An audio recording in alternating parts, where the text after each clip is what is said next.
Sa Lapu-Lapu City, dili na tugutan ang video call. Special power of attorney o authorization letter alang sa mga bedridden nga mga senior citizens nga buot mo claim sa ilang financial assistance. Mismong ang taga City Treasurer's Office na ang muhatod sa financial assistance sa mga hingtungdan mismo. Siloan meron din na sa report.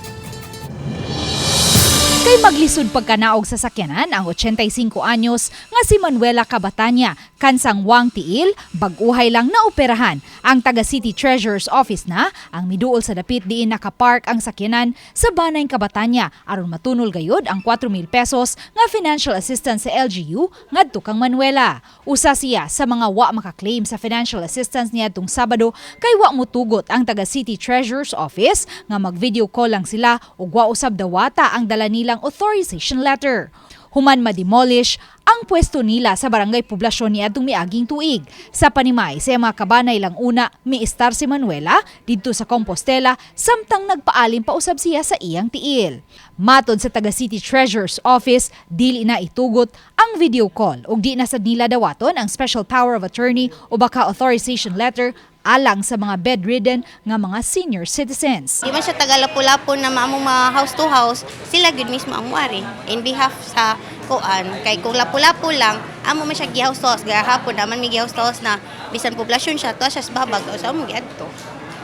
Iya halayo man outside naman Lapu-Lapu, so sila na muhatod diri namo. Matod ni Eunice Sapida sa City Treasurer's Office nga buot nilang masiguro nga mismo ang senior citizen gayod ang makadawat sa financial assistance. Para lang mahibaw gyud mismo ma'am na buhi gyud siya nga maabot sad niya ang kwarta kay bisan video call mahatag man namo, so nagpahibaw na buhi siya pero wa man mi kanang 100% na mahatag sa tagtungod, so at least kung naa din na kami amo matunol gyud sa tagtungod sa senior gyud. Apan matod sa mga apo ni Manuela, wa man sila pahibaw aning bag-ong gipatuman nga lagda. Nga nung ila mang lisod-lisoron, kung ma-prove lang nila nga dili patay ang nag-claim or ang gi-claim, nga nung lisod-lisoron man. Nga dili man na para ila, dili man na ilang kwarta. Kwarta man na sa gobyerno nga gi panghatag sa mga senior. Dugang sa mga apo ni Manuela, hangtod karon wa pa gani mahatag ang 1,000 pesos nga birthday gift ni Manuela niadtong Setyembre 2023. Na-admit sa hospital niadtong higayon na si Manuela ug gisaaran sila sa taga City Treasurer's Office nga ihatod ra sa taga BMO ang birthday gift. Daghan kay sila og kote, daghan kay gipangayo nga bisag unsa na lang to nga wala na masubay sa kwan ba nga unta naa man nakita man nila na video call man nila nga naa sa ospital, gioperahan. Nya hangtod sukad ato hangtod karon ang ilahang kanang kuan nga para sa birthday wala. Pasabot sa taga City Treasurer's Office, kung wala sa panimay ang senior citizen atol sa pagbisita sa taga BMO, human sa napo kaadlaw, ibalik na sa payroll ang naasoing cash gift. Apan mamahimo gihapon nila kining makuha kung makaduso lang sila sa mga rekisito.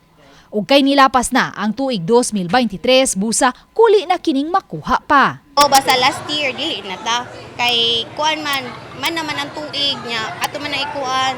Basi karong September inyo na makuha, depende na sa BMO ninyo mo kumalocate mo. Hinuon tambag sa taga-Office of the Senior Citizens Affairs nga mupadalang og suwat hangyo ang mga kabanay ni Manuela ngadto sa ilang buhatan aron maduso nila kini ngadto sa mayor's office. Among testingan daw kani pila ka buwan na lapse na niya.